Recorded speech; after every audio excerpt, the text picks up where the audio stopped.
And మీ పేరండి? నా పేరు అందే కోటి వీరభద్రరావు. దగ్గులూరు గ్రామం, పాలకొల్లు మండలం, పాలకొల్లు నియోజకవర్గం, పశ్చిమ గోదావరి జిల్లా. అయితే ఈ రోజు నుంచి నేత మగ్గాలకు ఒక 200 యూనిట్లు, మరమగ్గాలకు 500 యూనిట్స్ ఫ్రీ కరెంట్ ఇస్తుందని చెప్పేసి గవర్నమెంట్ ప్రకటించింది. దీన్ని ఎలా చూడొచ్చండి? దీన్ని చాలా వ్యూవర్స్ అందరూ కూడా ఈ చేనేత వర్గాలు చాలా ఆస్వాదిస్తున్నారు. కారణం ఏంటంటే వాళ్ళ ఇంట్లో కష్టపడి పిల్లాది సైతం పెద్దలు సైతం ఈ మగ్గాలు రాట్నాల కాడ ఉన్నప్పుడు ఆ కరెంట్ అవసరం, ఒక ఫ్యాన్ కూడా అవసరం వచ్చే పరిస్థితి ఈ ఎండలు తెచ్చా ఉన్నందున ఇలా చాలా బాగా సంతోషిస్తున్నారు. అది మేము పొద్దుట ఉదయం మినిస్టర్ గారు కూడా మా బగ్గేశ్వరాన్ని ఈ యొక్క కార్యక్రమాన్ని ప్రారంభించారు. మేము కూడా చాలా ఆస్వాదిస్తున్నాం. ఈరోజు కార్మికుల దగ్గర కూడా తిరుగుతున్నాం.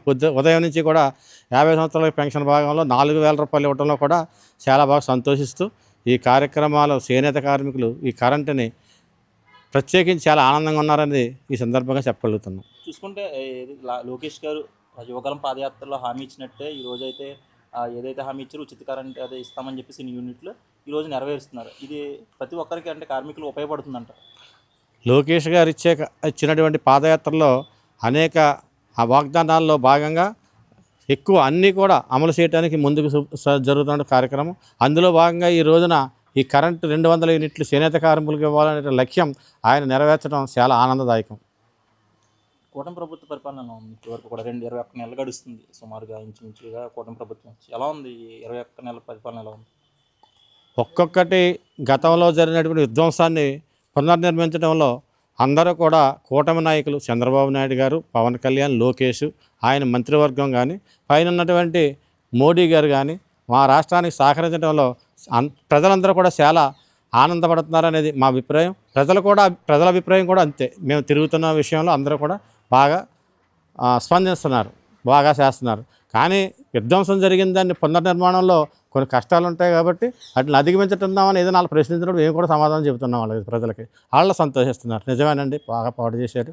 ఇప్పుడు అంతా రేపొద్దున్న ఉద్యోగ ఉపాధి అవకాశాలు చదువుకున్న వాళ్ళకి కావాలి కాబట్టి అవన్నీ తీసుకురావడంలో ప్రప్రథమంగా లోకేష్ గారు పాత్ర పోషించడం చాలా హర్షించదగ్గ విషయం అని చెప్పేసి పబ్లిక్ మాకు వెళ్తున్నప్పుడు, మా ప్రజలు ఇంటింటికి తిరుగుతున్నప్పుడు వాళ్ళు అందరూ యువకులు అందరూ కూడా చాలా బాగా ఇంకా జరగాలని చెప్పేసి ఇంకా ముందుకు ఆయనకు పూర్తి సపోర్ట్ ఇద్దామని చెప్పేసి కూడా ప్రజలు అంటున్నారు. గత ప్రభుత్వంతో పోల్చుకుంటే మరి కూటమి ప్రభుత్వం వచ్చిన తర్వాత చేనేత కార్మికులకి ఏమన్నా మంచి జరిగిందంట? అంటే గతంలో ఎలా ఉంది, ఇప్పుడు ఎలా ఉంది?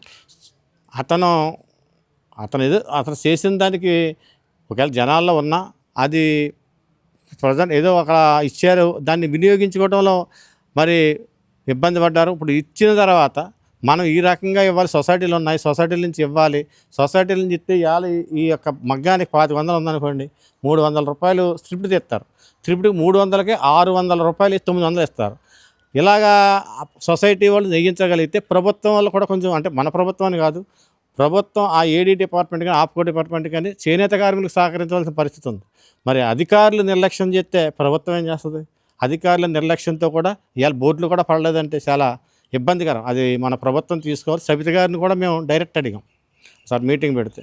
ఆవిడ ఏదో మొన్న దసరాకి వేసేస్తానన్నా తప్ప ఈ విషయం కొంచెం ఇంచుమించు పైకి వెళ్ళేలా మీరు పెట్టవచ్చు, నాకు ఇబ్బంది ఏం లేదు.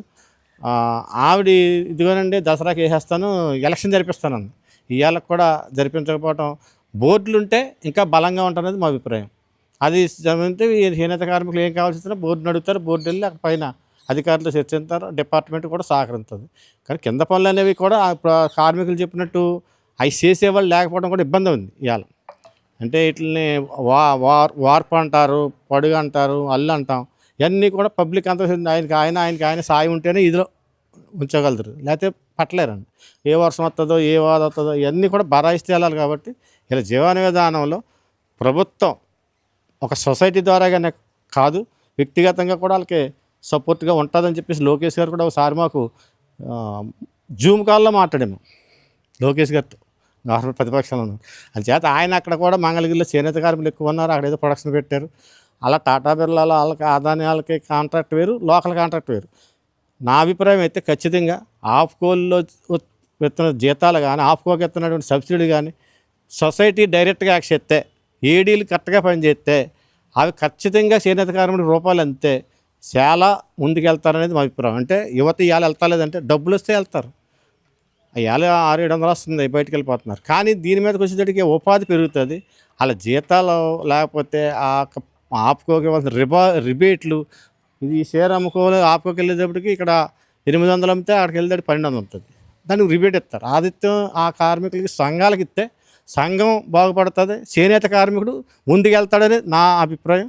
అది గతం కూడా లోకేష్ గారు చెప్పడం జరిగింది. మరి యూమూబుల్ తర్వాత మరి పదవులు అవి వచ్చి గవర్నమెంట్ వచ్చిన తర్వాత మేము తక్కువగా మరి దాని మీద మరి ఆయన దగ్గరికి వెళ్ళేంత పర్లేదు. మా సబితా గారి మీటింగ్కి వెళ్తే అప్పుడు బోర్డులు అంది కానీ ఏమి ఇప్పుడు మటుకు ఏమీ చేయలేకపోయారు. కానీ బోర్డులు వేసి అలాంటి పడితే వీళ్ళే మాట్లాడతారు, వెళ్ళి మేము మాట్లాడతాం. ఇవాళ ఆపుకో అనేది ఎక్కడెక్కడో ఆ మిల్లు మీట పెడతా ఇంకోటి పెడతా వాళ్ళే కూర్చుని వాళ్ళు ఎదురుగుండగా భజన చేస్తున్నారు తప్ప నూతనంగా ఎవరన్నా వెళ్ళి ఎక్కువ చెప్తే నిజం చెప్తే తప్పు పడతారు. అంచేత ప్రభుత్వం నుంచి లోటు లేదు, అధికారులు చేయవలసిన పనులు ఆ మయాన్ని ఎందుకు జరుగుతుంది, ఇది దాన్ని నిజంగా అయితే ఆపుకో అనేది ఈ సొసైటీని తీసుకుని ఏం చేస్తుంది, దానికి అంత రిబేట్ ఎందుకు, అదేదో ఇలా జరిగితే పర్వాలేదు కదా. వెంటనే డబ్బులు అడుగుతున్నారు మన వాళ్ళు, అది వెంటనే వచ్చేది వాళ్ళకి. షేర్ మీద రిబేట్ ఇస్తే షేర్ అమ్ముకుంటారు, అలాగే ఇవ్వడం దేనికి. జరిగింది గతం, మరి దాన్ని కూడా మార్చేయాలి కదా ఇవాళ ప్రభుత్వం. అది మన ప్రభుత్వం మార్చాలని మనస్ఫూర్తిగా కోరుకుంటున్నాను. Thank you.